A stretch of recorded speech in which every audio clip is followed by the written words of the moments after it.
Aloha, everyone. I've been asked a lot of questions on recent events that's going on in the war between Israel and Hamas. What is going on? Who are the players involved? And is there any connection with biblical prophecy? And so I hope just in this brief time that we have together to just give you a brief overview of what is going on and hopefully bring some clarity and understanding to the situation that is going on, but also answer some questions that I've been getting, not only through email, but the questions I've been getting as I've been talking on this issue. And I hope I can answer some of your questions. Well, recently, on October 7th, Hamas launched a well-coordinated surprise attack on Israel. Hundreds of Hamas militants crossed the Gaza border into Israel, killing hundreds of Jewish civilians and kidnapping dozens, while launching hundreds of rockets from Gaza into cities in Israel. So the situation is pretty complex. I hope I can bring a little bit of clarity into what is going on at this present time. Israel today, if you look at this map, Israel today is about a population of 9 million. In Israel, of the 9 million, about 7 million are Jews, 2.5 million are non-Jews. And of those non-Jews, about 1.5 million are Palestinians. They have businesses there, they serve in government positions there, and there are Palestinians that also serve in the Israeli military there. The Gaza is located on the southwest corner there along the Mediterranean Sea. In that small area, there's a dense population of about 2.3 Gaza citizens there on the Gaza Strip. And that territory was given to the Palestinians there in 2005. Now, what's going on in the conflict? Well, on October 7th, the Hamas militants crossed the border of Gaza and Israel, attacking several cities while firing hundreds of rockets into Israeli cities, killing hundreds of civilians and taking dozens captive. Hamas has released several videos. You may have seen them, some gruesome videos of them capturing Israeli citizens, as well as some pretty gruesome videos of them murdering dozens of men, women, and even children. And the current death toll now is nearly 1,500 Israelis and about 3,000 Palestinians. Israel quickly responded, firing rockets and laser-guided missiles on Hamas military targets.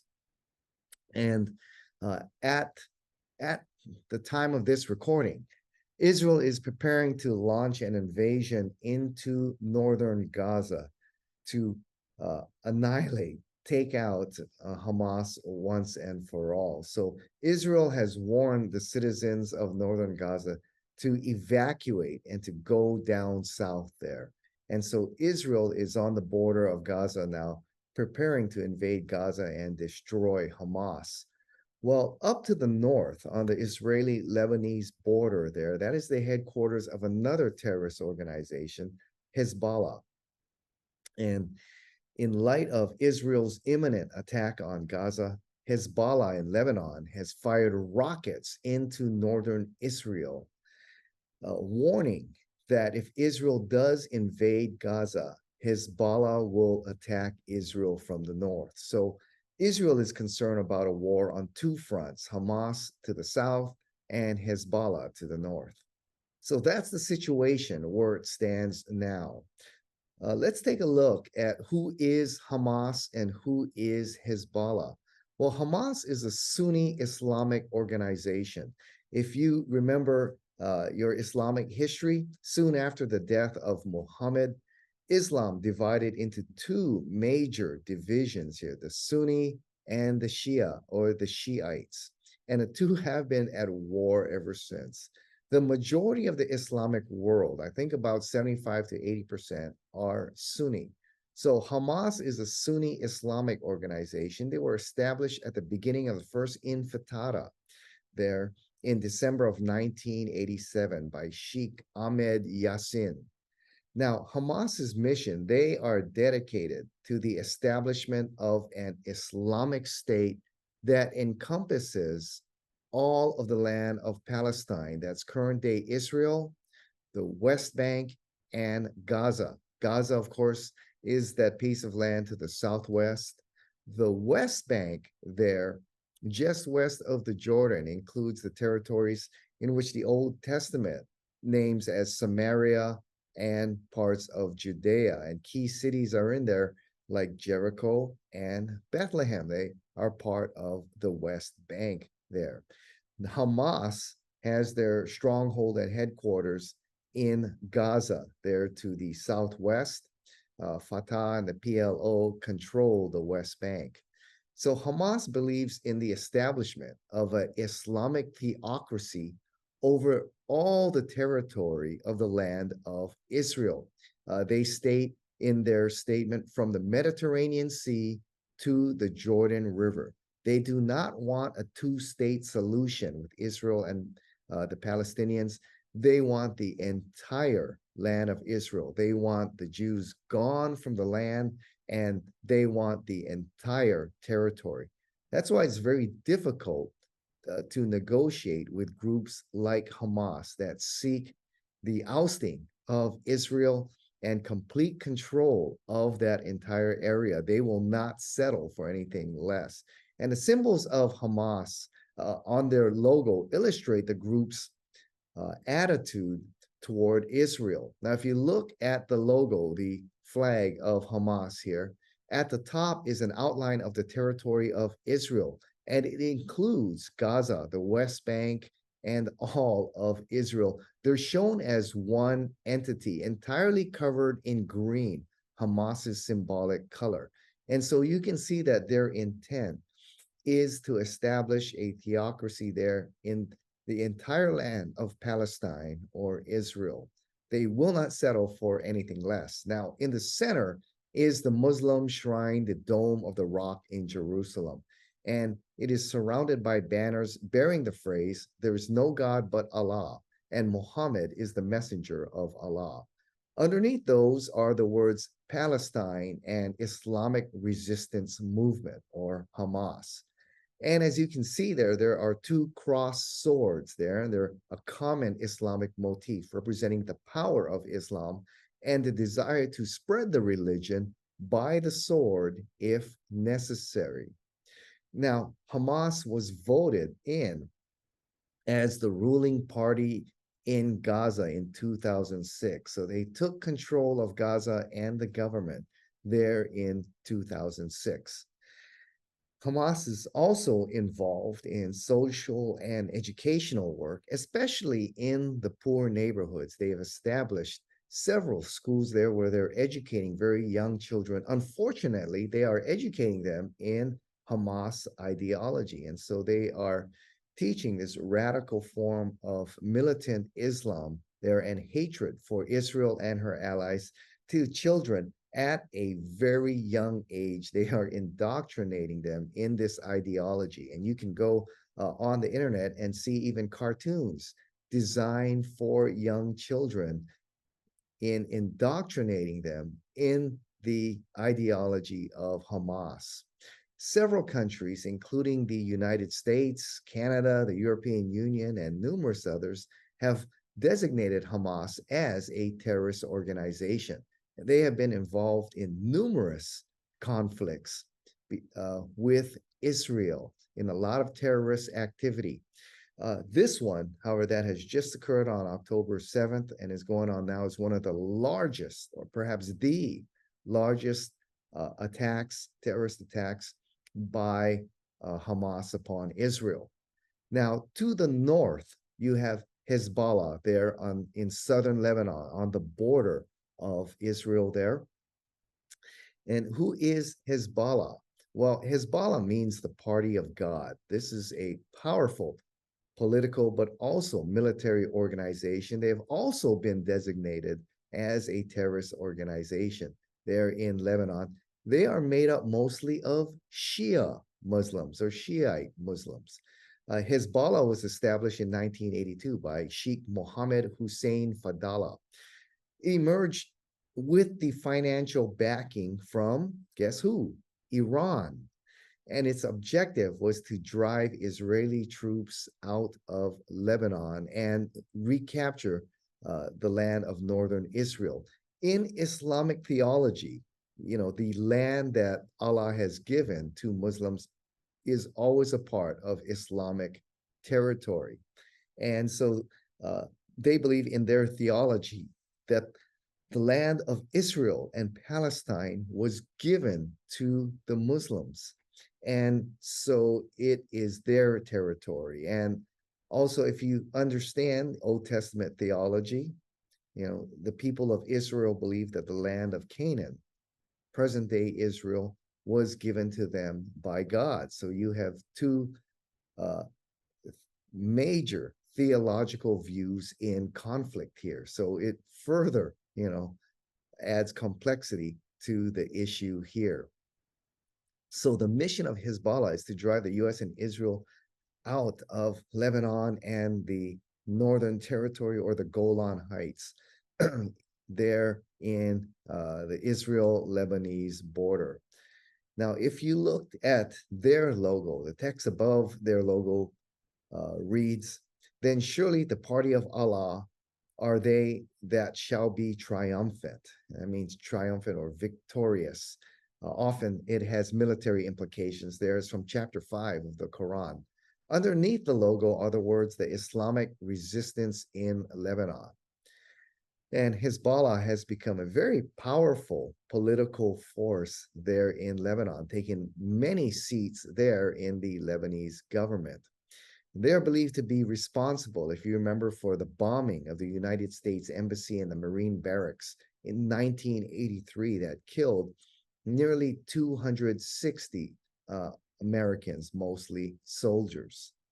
Now, Hezbollah and Hamas are two terrorist organizations, but where do they get their funding from? Well, guess who? They get their funding from Iran. Iran supports militarily and financially terrorist organizations like Hamas, Hezbollah, and other terrorist organizations throughout the world.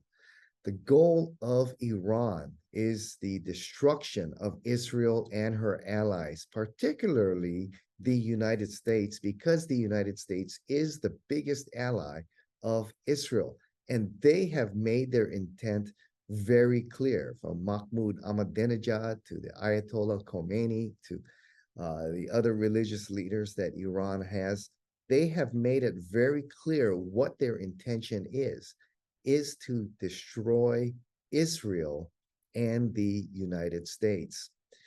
In Islamic theology, it's really an affront, it's offensive that Israel is in their land, and allies like the United States, whom the Quran identifies as the infidel, the unbelievers, are there occupying what they believe is Islamic territory.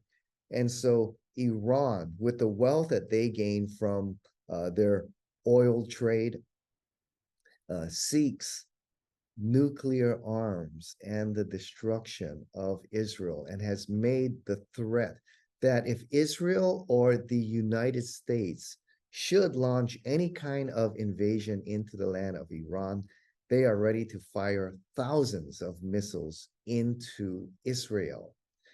Hezbollah, of course, has several thousand missiles and rockets there up in the north, ready to fire into Israel as well. So that's a little bit of what is going on. Hamas fires their rockets into Israel, but they're not as accurate as the missiles that Hezbollah has provided to them by Iran. And what is interesting is that Iran and Russia are developing a very close alliance here. And so we're going to see how that plays out in biblical prophecy just a little bit later. Well, there are, what about the groups in the West Bank, well, groups like Fatah and the PLO, especially Fatah, they have been in conflict with Hamas because Fatah is another political party. They're another Islamic fundamentalist group. They control the West Bank. However, Fatah supports is much more open and supportive of a two-state solution here, whereas Hamas believes in armed resistance against the Israeli occupation there and complete control of Israel and Palestine and the establishment of an Islamic state. So that's a little bit of the parties that are involved in what's going on there in the current Israeli and Palestinian conflict. Well, what is the strategy going forth from here? Well, at the time of this recording, Israel is preparing for an, an attack on Gaza with the intent of destroying Hamas. And this is going to be a very difficult, perhaps drawn out battle. It's a Gaza is a very densely populated area. This kind of urban combat and warfare is very difficult. We know that Hamas uses human shields.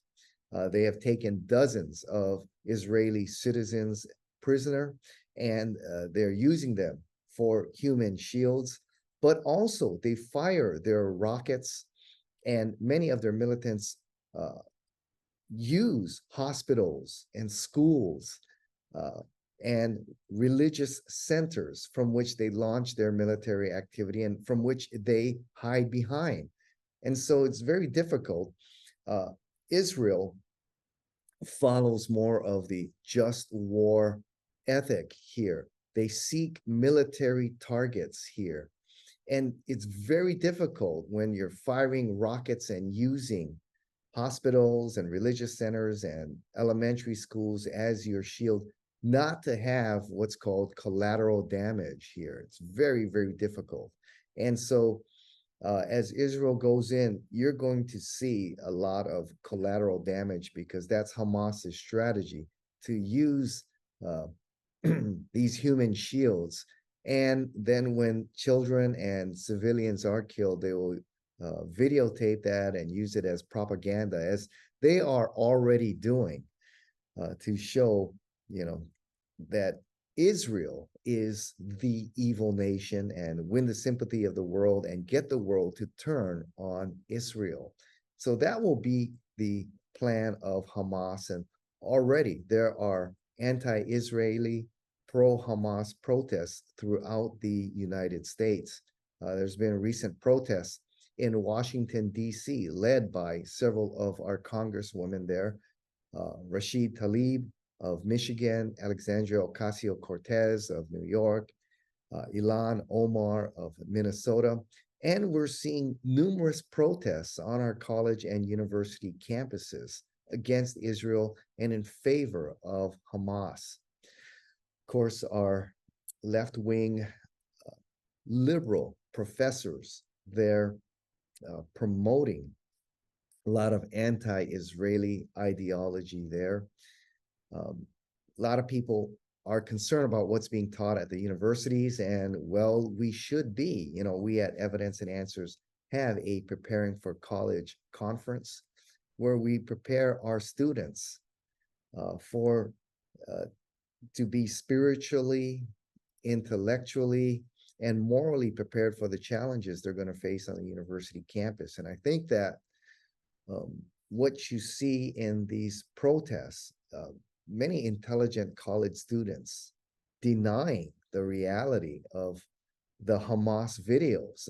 They're denying that, they're calling it Israeli propaganda here, even though these videos are clearly from Hamas. Hamas has clearly taken responsibility for the beheading of children and women and attacks on civilians. Many of them are denying that this is real. It's Israeli propaganda.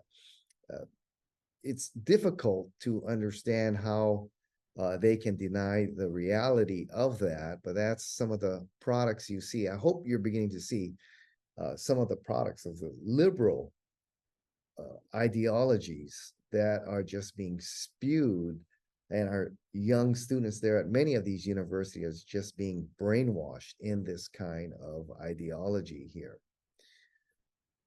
So that's going to be the strategy of Hamas to gain the sympathy of the world and get the world to turn on Israel. Right now, the U.S. stands behind Israel, but as more and more of this propaganda is produced by Hamas, as we see many of these protests going on, there's a huge one happened just recently at our United States Capitol. There, I think there were about 300 arrests made there on our Capitol by protesters there. We're going to see more of this, and let's just pray that the U.S. stands on the side of justice, and that they'll be unwavering. The U.S. needs to be prepared to be unwavering in her support of Israel, because this is the kind of propaganda that we're going to see. Well, is there any connection with biblical prophecy? Well, in Ezekiel 36 and 37, and a lot of people ask, why all the attention on the nation of Israel? Well, God's redemption plan for the world centers on the nation of Israel. Genesis chapter 12, it is through Israel the entire world would be blessed. The reason Israel was formed is that it is through Israel the entire world would come to know God. 2 Samuel 7, the king and the Messiah, who would be the savior of the world, would come from the nation of Israel. So God's salvation plan is centered with the nation of Israel.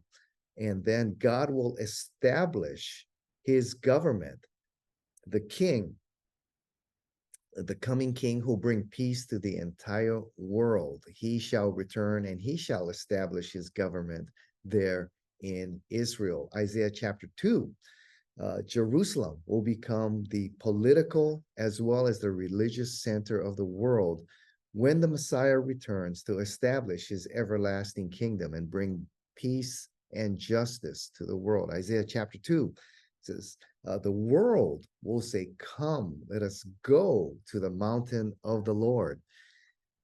And the world will come to Zion, to Jerusalem, to learn the law of God, and he shall establish his government there, and he shall rule with peace and justice there from Jerusalem. So Israel is central to God's plan. And Ezekiel 36 and 37 speak about the regathering of the people of Israel from all parts of the world. That famous prophecy, the valley of the dry bones, there symbolizes the scattered nation of Israel. But then the bones come together and then flesh is put upon them.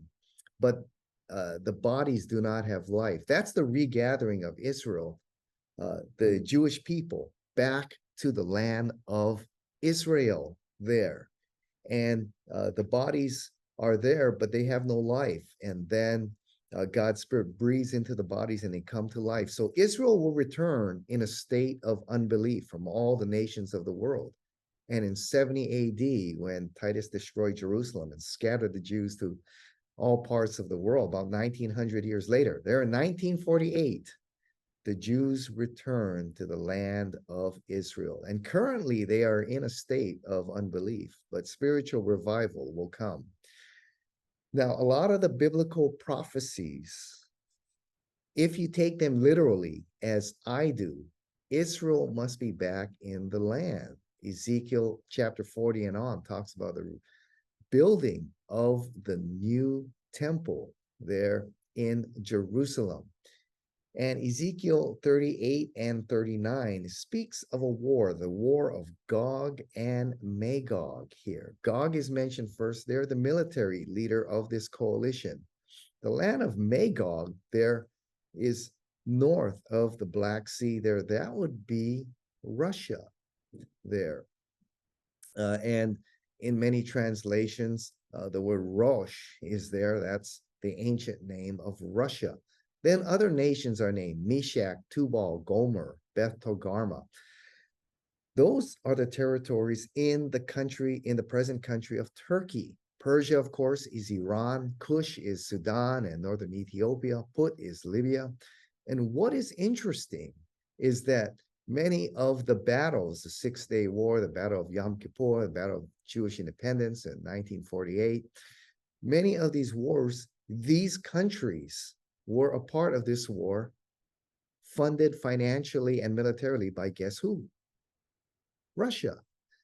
So it's very interesting. And what you see now is the setting of the stage. The stage is being set for the fulfillment of this prophecy. This battle is not the fulfillment of the Gog and Magog war of Ezekiel 38 and 39, but it does indeed set the stage here. We know that Russia and Iran now have a strong alliance here.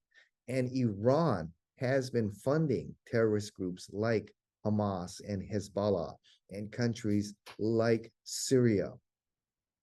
And so Iran has been a major player here in the war against Israel. And so you see this coalition here in Ezekiel 38 and 39. And if it were to come together soon, it would be an Islamic coalition led by Russia coming to destroy the nation of Israel.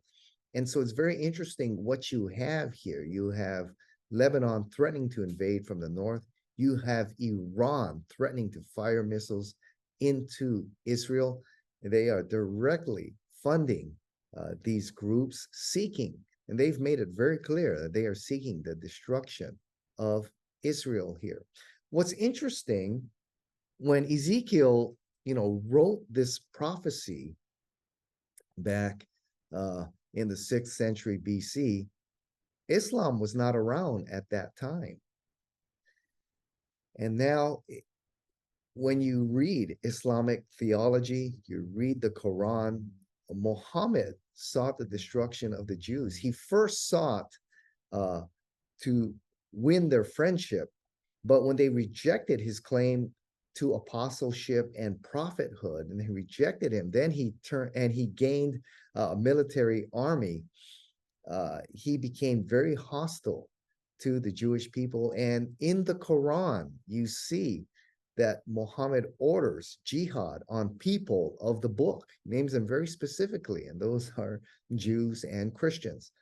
You can go to our website at evidenceandanswers.org, and you can listen to many of our shows where we go into this there on the teachings of the Quran. And if you look at the life of Muhammad, he was very hostile to the Christians and the Jews, calling on jihad on people of the book. And so if this alliance comes together, you've got an Islamic alliance of what you see, today forming with Russia being the leader to attack the nation of Israel. Now, this war of Gog and Magog will occur right after the rapture of the church. 1 Thessalonians 4 and 5 talks about a day when the church will be suddenly taken out of the world there. And I think as a result of the rapture, America will be greatly weakened and unable to protect Israel. And I think that's a great opportunity then for this Islamic world to come together and do what they have wanted to do for a long time, to destroy the nation of Israel. And so what we see today sets the stage, or further clarifies and shows you that indeed what we see going on in the Middle East sets the stage. It's going right according to what the Bible prophesies here of a future battle between Russia and the Islamic world against the nation of Israel. So it's not the fulfillment of biblical prophecy of Ezekiel 38, the war of Gog and Magog, but indeed it does reinforce that the stage is being set and that perhaps the return of Christ is very soon. Well, what should be our response and America's response to what is going on in this present war? Well, first of all, when we see these things going on, as Jesus said in Matthew 24, he says, when you see these things happening, know that my return is near. So we should be paying attention to what is going on in Israel and the Near East and the Middle East, and not be anxious, not be discouraged by what is going on, but it should catch our attention and point us to biblical prophecy, the reality of biblical prophecy, and remind us that things are happening according to Bible prophecy, and perhaps the return of the Lord could be near. Second, the United States has announced full support of Israel, and that's very important. Genesis 12 promise still holds, where God said to Abraham, I'll bless those who bless you, and I'll curse those who curse you. And you look throughout history, the nations that have supported and blessed Israel, in turn, God has blessed. And so that doesn't mean, Israel has a blank card to do whatever they want. When Israel acts in ways that are not just, we need to stand against that. But Israel does have the right to exist, and Israel has the right to use force to defend herself. There's a difference between terrorism and just war here. And Israel would be in a just war, just have a case for just war if they are defending themselves from terrorist attack here. Third, or fourth, remember, Israel remains central to God's plan for the redemption of mankind. And so, can Israel be destroyed? Well, according to Jeremiah 31 and numerous other passages, Israel shall remain until the end of the age. And so, we need to stand with Israel. She does have the right to exist and defend herself against hostile enemies that seek her destruction. And next, you have to win the battle on Islam on two fronts, right? You need to defeat radical Islam militarily, but also you need to defeat it intellectually. Radical groups that like Hamas and Hezbollah, I mean, it's written in their constitution. They exist for the destruction of Israel and to take the entire land of Palestine, Israel, under Islamic control. They'll settle for nothing less. So with ideologies like that, it's very difficult to negotiate. You'll often have to defeat them militarily, but that's not enough. You need to defeat the ideology intellectually. 2 Corinthians 10:5 says, we demolish all arguments and every pretension that sets itself up against the knowledge of God, and take every thought captive in obedience to Christ. We demolish false ideas and ideologies that keep people from the gospel of Jesus Christ. And so Islam needs to be defeated intellectually. We need to show our Muslim friends that this indeed is a false ideology, a false belief system. False systems are dangerous.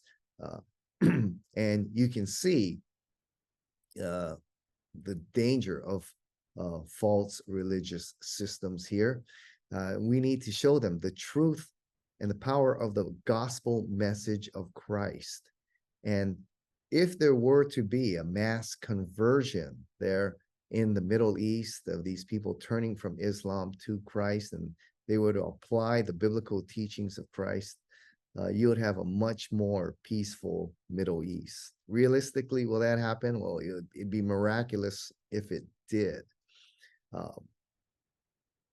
If it does not, you can continue to expect hostilities and conflict there in the land of Israel and with her surrounding neighbors. And finally, we're to pray for the peace of Jerusalem, because when Jerusalem is at peace, that means the Messiah has come. All right, so we're to pray for the peace of Jerusalem. But not only that, remember, most Palestinians, most are not Hamas. Most of them are peaceful people and want to live in peace. And we have many Christian brothers and sisters who are Palestinian, who are living in Gaza and in the West Bank and in Lebanon. And so we need to pray and strive for peace in that area, not only for Israel, but for the Palestinians and the Lebanese as well. Most Lebanese are not Hezbollah. And so we need to strive for peace in that area. Jesus said, "Blessed are the peacemakers." So we should be praying for peace, and the U.S. should be the leader in trying to establish peace between the Palestinians and the Israelis. So that's a little bit of what's going on in the Palestinian conflict there today. I hope it brings you some understanding as to the situation of what is going on and its connection with biblical prophecy. Now, there are a few questions as to what will happen if Israel invades Gaza and is successful in defeating Hamas. What will happen there in Gaza? Well, Israel, gave up that territory in 2005. There is a possibility they could retake control of that entire area. My personal opinion is that they will allow the people of Gaza to reestablish their government there. It's difficult because many of their children and young people have been indoctrinated in Hamas theology and ideology. So is it possible that you get another radical fundamentalist group in there in power? Yes, it's very possible. But also there's another scenario that perhaps the people of Gaza see the teachings of Hamas and radical Islam, and most of them want peace. And they may look at that and say, we want no part of this, all right? And they will establish a government that will work more cooperatively with Israel and be a more peaceful government there in Gaza. So that's one of the possibilities that may happen there if Israel is successful in defeating Hamas there in Gaza. Another question that is asked is, what about the Palestinian refugees? Why don't the countries of Egypt and Saudi Arabia and Lebanon and Jordan, why don't the neighboring countries take these Palestinian refugees? Well, they very well could, but they don't want them. And there's a couple reasons for this. Many of these countries don't like Hamas. And so they don't want to take these refugees because this radical form of Islam is something that they do not want in their country. So that's one reason why they are not taking them into their country. Another reason, and Hamas and other terrorist groups learned this from Iran, is that they want the people of Gaza there as human shields. They want the civilians there to be human shields for groups like Hamas. And also, there are many of these countries that want to keep the people there in Gaza and in the West Bank. They want to keep them there so that there'll be constant conflict with the nation of Israel. If many of them exit, they have a vast population decrease, perhaps the conflict will be less. But if you keep them there, force them to stay there, there's going to be continued contention with the nation of Israel. Those are some of the reasons why these countries will not take these refugees from Gaza. The third, and I think last question I'm going to answer, and this has been another good one, is the media will often be presenting conflicting stories here.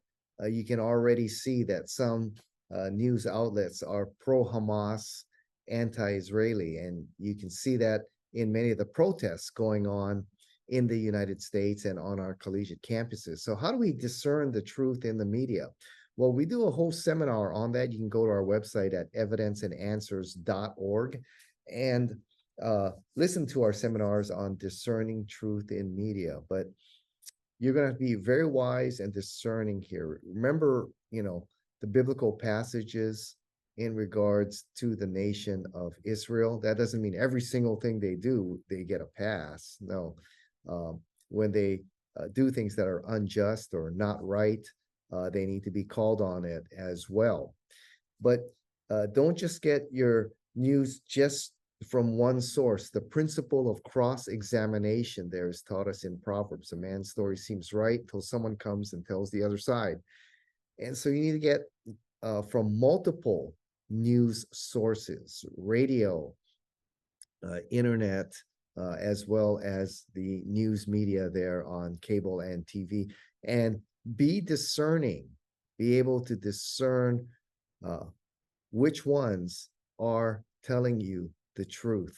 And you're going to have to be wise on that. So yes, it will be a challenge, but you're going to have to use discernment here when it comes to the media. Well, thanks for spending your time with me. And, remember, when you see these things happening, Jesus said, be alert, be ready, look for the signs of his return. So it's disconcerting, but it shouldn't cause us great anxiety and despair. Instead, we can be concerned, but also hopeful, knowing that these things are setting the stage and that his return could possibly be near. Aloha, thanks for spending some time with me on this issue. I hope it was helpful. Thank you and aloha.